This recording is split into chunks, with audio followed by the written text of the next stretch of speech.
bareng kita podcastnya Politeknik Negeri Cilacap. Kali ini bintang tamunya, ya ampun, keren banget ya. Yang lagi happening lah ya, prodi baru, tapi D4 setara S1. Ini adalah salah satu mahasiswa yang ada di situ. Langsung aja ya kita kenalan sama mahasiswa dari D4 Pengembangan Produk Agroindustri. Ciao. Nah, ya halo semuanya. Ketemu sama siapa Mbak namanya? Oke, perkenalan dulu ya Bu. Ya, oke. Saya Nurul Fatia dari Pengembangan Produk Agroindustri semester 4. Semester 4 Mbak, berarti sudah 2 tahun dong? 2 tahun. Oh ya, berarti kalau di sini kan udah tingkat 2 ya? Ya, berarti udah ngerti banget dong apa aja yang ada di PPA. Bisa dibilang seperti itu ya Bu, karena saya angkatan kedua gitu. Angkatan kedua, jadi masih punya kakak kelas Bu? Masih punya kakak kelas. Ya. Oh ya, sudah ada kakak kelas tapi juga punya adik kelas berarti ya. Oke. Di PPA Pengembangan Produk Agroindustri itu D4 ya Mbak. Jadi setara S1. S1 betul ya. Betul. Terus aku pengen tahu nih Mbak, gimana sih rasanya kuliah di Politeknik Negeri Cilacap khususnya di PPA ini? Oke. Spesialnya di PPA ini tuh banyak ya, terutama dari jurusannya aja sendiri, pengembangan produk agroindustri. Jadi kita itu ngembangin Bu. Jadi kita nggak cuman bikin aja, tapi kita mengembangkan. Gitu. Oh iya, namanya orang kan pasti makan terus ya. Dan makan itu kan dari produknya pertanian, perikanan, peternakan. Nah ini PPA itu menciptakan, kemudian kita juga mengadopsi teknologinya. Betul. Gitu ya. Terus kamu mata kuliahnya salah satunya contohnya mata kuliah apa?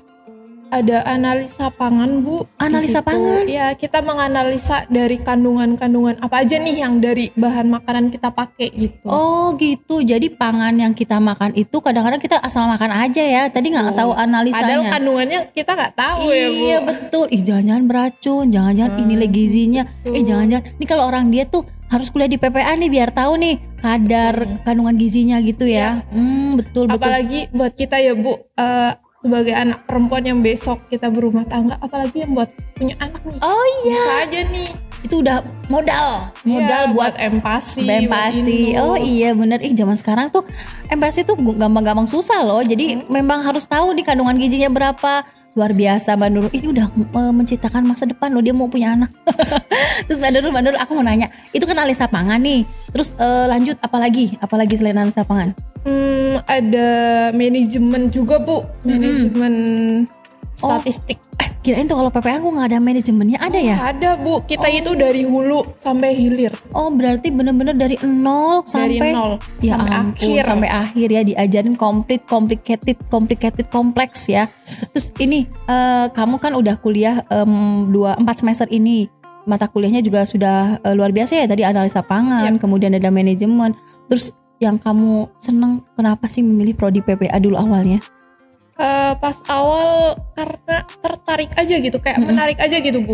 Terus juga dilihat dari jurusan yang lain, kayaknya di sini tuh yang paling oke gitu. Karena saya ini hobinya masak Bu. Oh gitu. Dari hobi. Tapi PPA tuh sebenarnya bukan cuma masak-masak doang kan? Enggak. Iya, jadi mulai makanan ini terbentuk dari apa, kandungan gizinya kita lihat, kemudian kita bikin produk yang terobosannya lebih punya nilai gizi mungkin ya. Kemudian sampai tahu nih kalau mungkin cara mereka menjual produk itu sampai berwirausaha. Soalnya saya lihat nih beberapa kali ketika saya mengadakan pameran atau expo, pasti anak PPA, Ibu nanti nitip produk saya ya, ini sudah bersertifikasi halal, kemudian sudah ada izinnya, sudah ada kandungan gizinya, dan mereka dapat cuan guys, cuan. Itu ya, betul ya. Itu yang paling penting. Ya ampun, masih kuliah udah mikirin gitu-gitu ya, anak-anak yang luar biasa anak PPA. Terus satu kelas sudah ada berapa anak kamu? Dari kelas saya ada 18 Ibu. Oh 18 ya. Jadi kita tuh memang kampusnya untuk satu kelas itu kelas kecil. Jadi dosen tuh bisa ngobrolnya tuh lebih you and me, lebih intens ya sama mahasiswa. Saya yakin banget kalau mungkin ketika kamu di universitas besar atau di kampus besar, dosen itu pasti nggak apal nih sama satu-satunya anak. Kalau di Politeknik Negeri Cilacap, dosen satu anak itu nggak dateng atau lagi ketemu di jalan, pasti bisa hafal langsung kamu gitu. Oh iya betul. Kadang-kadang saya juga kalau ketemu sama mahasiswa saya ingat, cuman memang kadang lupa namanya. Karena Karena kampusnya mungkin karena masih satu kelas itu sedikit, masih familiar juga, dan memang kita udah kayak keluarga gitu kan, Nurul. Udah punya cowok belum? Ini podcast loh, nanti jangan-jangan cowok kamu lihat terus kamu bilang nggak punya. Aman Bu. Aman ya. Aman. Jomblo guys, jomblo. Nanti kontak handphonenya ada di bawah ya. Aduh. Emang ada running text-nya? Nggak ada guys. Terus ini aku mau nanya juga, kamu tuh udah pilih PPA, pasti orang tua kamu juga mendukung ya? Betul. Mendukung kamu kuliah di PPA ini. Mereka tahu nggak luarannya kamu mau jadi apa? Atau kamu menceritakan nih Bu, kalau aku di PPA tuh mau jadi ini gitu? Gini Bu, jadi awalnya itu orang tua saya itu dari Kebumen. Kebumen? Iya. Tapi kamu asli Cilacap? Kalau saya lahir di Kebumen, cuman gede di Cilacap aja Bu. Gitu. Berarti anak Kebumen guys. Ya, aslinya anak Kebumen gitu. Terus di sana kan kebanyakan mereka bertani ya Bu. Nah, disitulah orang tua saya mulai tertarik. Kayaknya kalau bertani tuh enak gitu. Kita bisa ngasilin sayuran sendiri, buah-buahan sendiri, nanti kita olah sendiri, dan kita tahu kita pakai sayuran itu tuh kandungannya apa aja, pakai zat kimia kah atau enggak, kan kita tahu di situ gitu. Wah, memang sih banyak banget yang berpikir cuma pekerjaannya tani gitu ya. Kamu mau makan dari beras, siapa yang menghasilkan? Tak tani juga kan? Iya, justru tak tani sekarang itu mempunyai cita-cita yang besar, menyekolahkan anaknya supaya anaknya ya kayak Mbak Nurul ini bisa menciptakan produk yang memang bisa berguna dan bermanfaat dan punya nilai lebih kan. Terus saya juga pernah dengar nih ya, bahwa di dunia ini Indonesia tuh jarang terdampak inflasi atau apa. Itu karena salah satunya karena di Indonesia itu orangnya tuh mau nanam, terus mereka juga mau mau capek sedikit mengolah bahan makanan menjadi produk yang bisa dia makan. Mungkin kalau di luar negeri kan mereka orangnya konsumtif. Nah gitu ya. PPA ini salah satunya mengarahkan kita supaya tidak konsumtif dan bisa menciptakan produk dari pertanian, perikanan, peternakan gitu.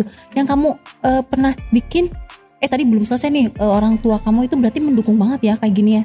Tentu. Terus kamu tahu kan kalau mau lulus kuliah tuh mau jadi apa gitu, bekerjanya jadi bidang apa gitu? Kalau bekerja di agroindustri tuh bisa ruang lingkupnya banyak ya.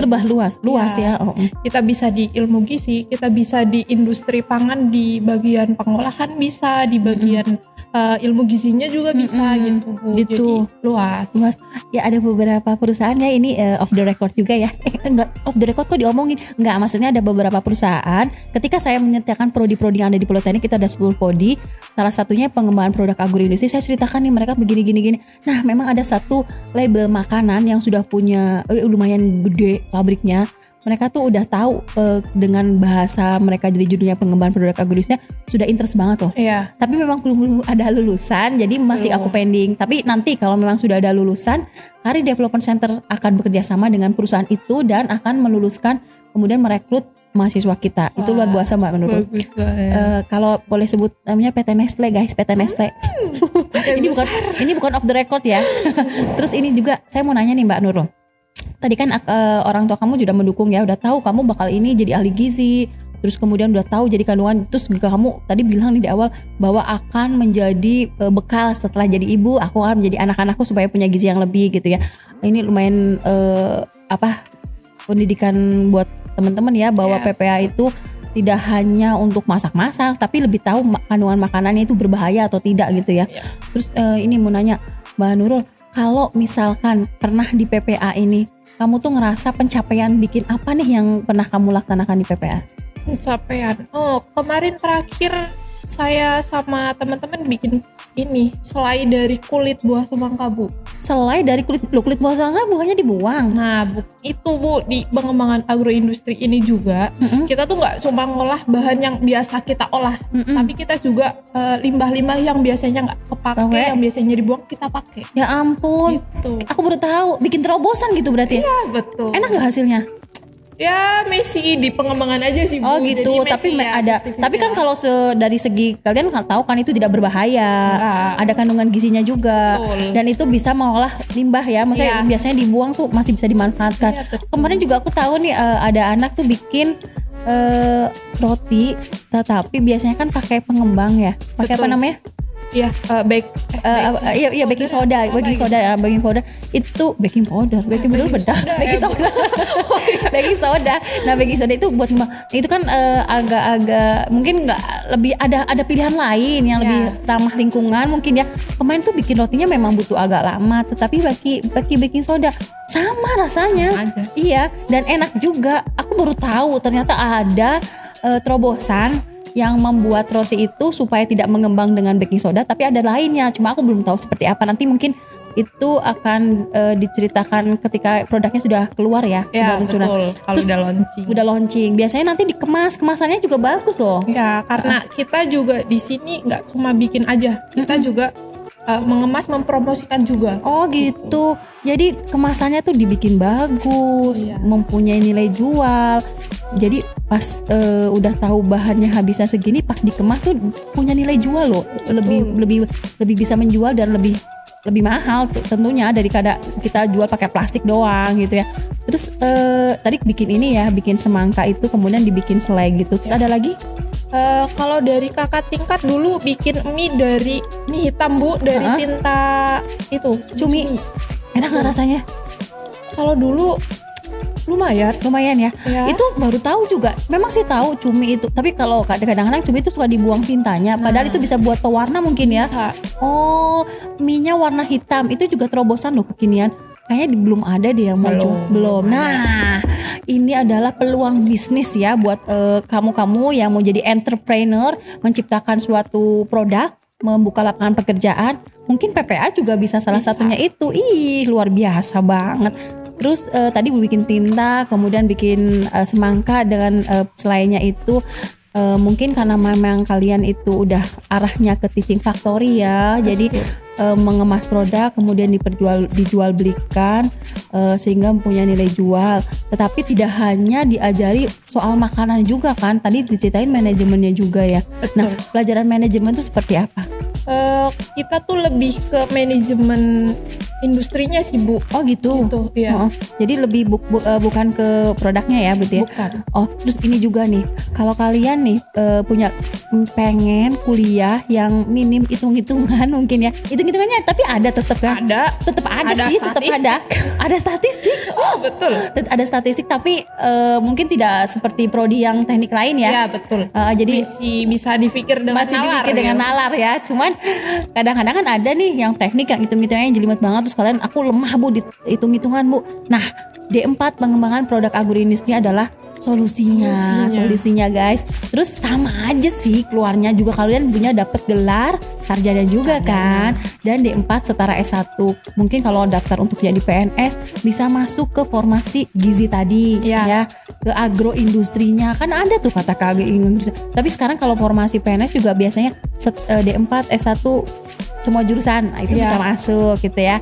Jadi nggak usah khawatir soal lapangan pekerjaan. Yang tadi saya ceritain sudah ada beberapa perusahaan produk makanan, ada frozen food juga. Waktu itu ngobrol mau hiring juga sih, tapi belum ada lulusan karena tahun ini udah masuk ke semester yang semester 6 ya. Iya. Oh iya, berarti baru tahun depan bisa meluluskan.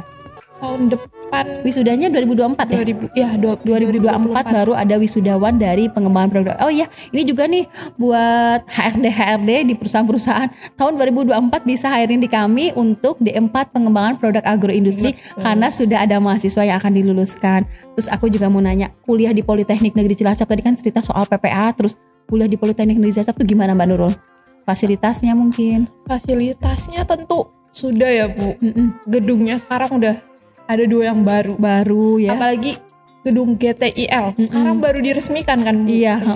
GTIL ya, Gedung Teknik Informatika dan Lingkungan. Oh kamu kampusnya di situ ya? Betul. Kita masih di situ. Berapa lantai? 4. 5. Oh ya 5. Astagfirullah lupa. Gedung baru. Mohon maaf. Gedung baru 5 lantai. Tadinya tetap kalau kuliah itu di GKB, tapi kalau untuk praktek-praktek PPA di GTIL, di Gedung Teknik Informatika dan Lingkungan. Kalau kamu mau tahu ya PPA itu kuliahnya seperti apa, silahkan datang ke kampus kami di Politeknik Negeri Cilacap di GTIL. Di situ kalau di lantai 2 tuh ada kayak mini cafe gitu, ya kan? Iya betul. Betul, ada mini cafe. Jadi di situ tuh bisa makan di situ sampai view-nya lautan, ada gedung Pertamina. Oh ya, view-nya lumayan keren lah. kayak di drakor-drakor gitu. Terus kita juga kalau ruang kelasnya bener-bener keren ya. Keren. Ruang Karena kelasnya terbuka ya Bu. terbuka, view-nya bagus, terus kayaknya nggak sumpek, terus insya Allah bersih ya, nyaman bikin mahasiswa. Saya juga sering banget sih lihat mahasiswa pada nongki-nongki itu di Selasar, di deket-deket, kayaknya zaman saya kuliah nggak kayak gitu soalnya. Pengen kuliah lagi guys. Terus kayak alumni mungkin ya tahu gitu, biasalah yang namanya mantan itu biasanya Ya, muncul terakhirnya tuh biar keren ya. Terus ini Mbak, ini kan udah fasilitas laboratoriumnya juga ada. Laboratoriumnya contohnya apa?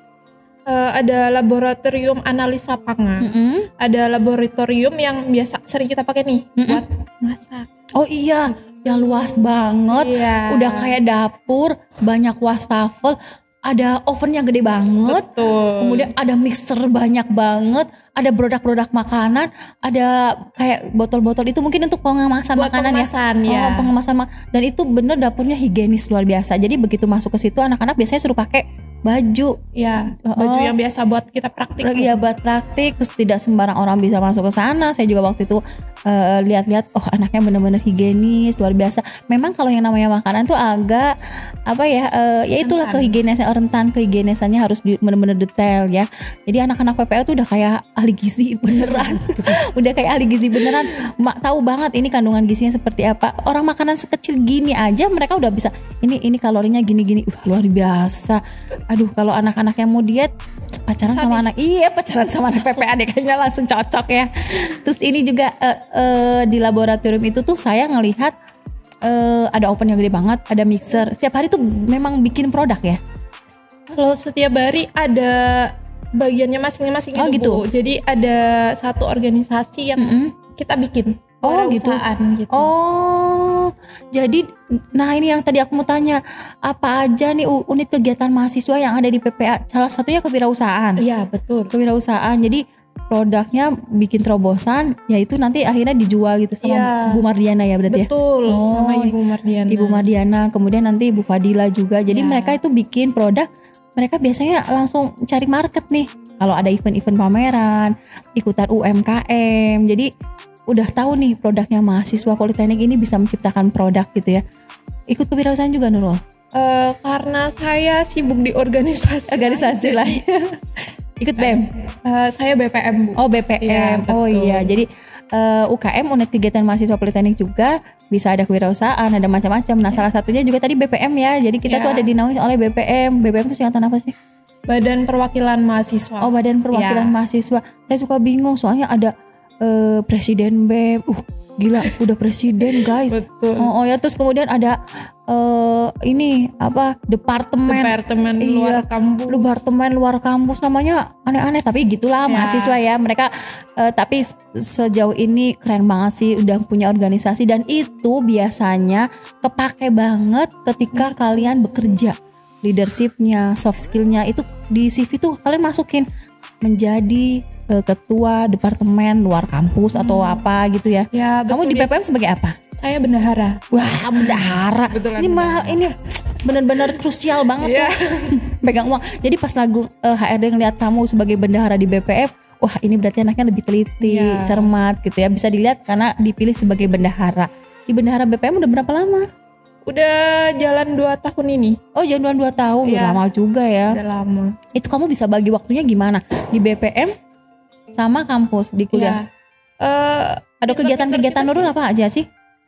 Kalau sekarang sih kesibukannya tinggal kuliah, terus organisasi sama sekarang ada part time sih Bu. Oh ada part time, ya ampun. Jadi mulai padat gitu. Mulai padat ya, luar biasa. Udah dapet cuan dari kampus ketika bikin produk, cuan di luar juga ketika part time, luar biasa. Kamu kampusnya jangan-jangan nggak bayar nih? Bayar, bayar. Nggak, maksudnya orang tua kamu kok bisa duitnya balik lagi? Mah ini aku dapat ini nih part time. Wah, buat bayar UKT-nya berarti sama aja gratis dong. Ya setengah-setengah lah Bu, bagi-bagi Bu. Oh gitu ya. Oh ya aku boleh tahu UKT-nya di Politeknik Negeri Cilacap termasuk terjangkau nggak ya? Terjangkau banget lah Bu. Terjangkau banget. Dibanding dari kampus lain tuh bisa 2 kali lipat mungkin. 2 kali lipat, wow. Oh ya kalau di kampus kita memang karena kampus negeri menggunakan perhitungan uang kuliah tunggal sesuai dengan kemampuan orang tua. Makanya ketika kalian pemberkasan. Dulu kamu juga seperti itu ya. Iya, betul. Apa sesuai ada data aja. Jadi slip gaji orang tua, kalau tidak punya slip gaji silakan datang ke surat keterangan penghasilan ke kelurahan. Kemudian ada listrik harus dilampirkan, KK, kartu keluarga dilampirkan, PBB dilampirkan.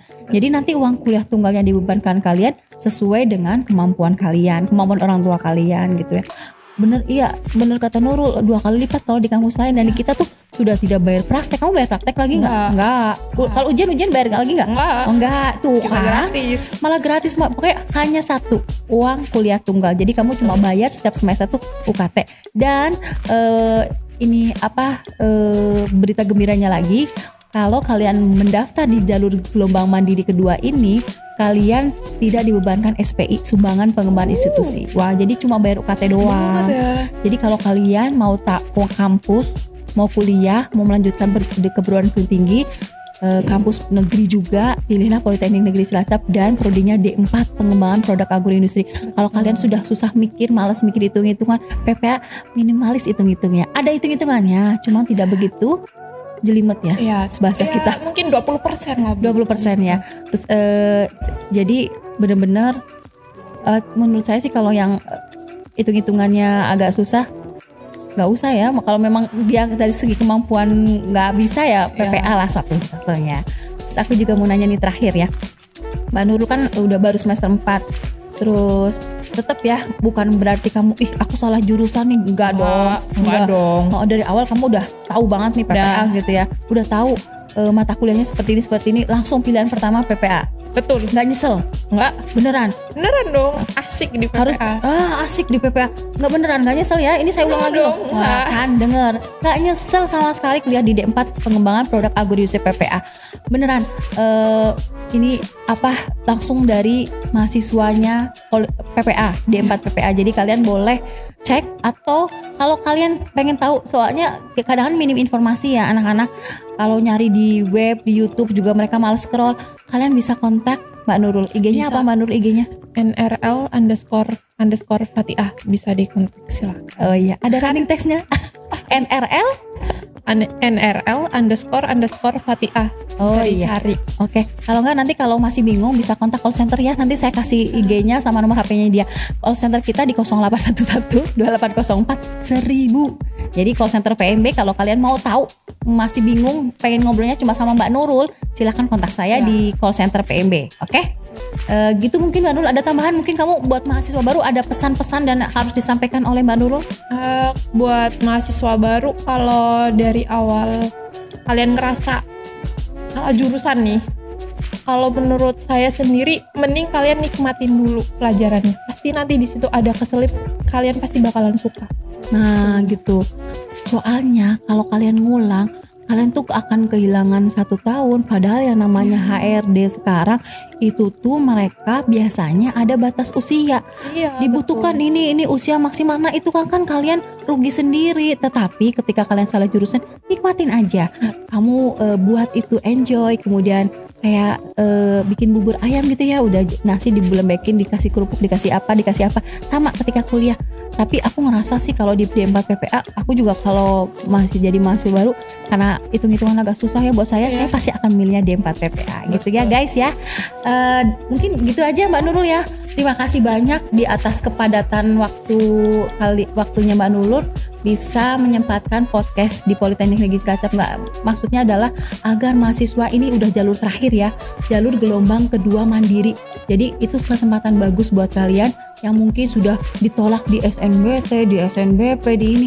Silahkan pilih D4 pengembangan produk agroindustri. Peluangnya masih besar banget guys. Jadi silahkan pilihan pertamanya di D4 pengembangan produk agroindustri. Dari kita cukup sekian. Wassalamualaikum warahmatullahi wabarakatuh. Guys, Politeknik Negeri Cilacap, building skill for the future. Lancar banget penasiharan ya? Enggak juga.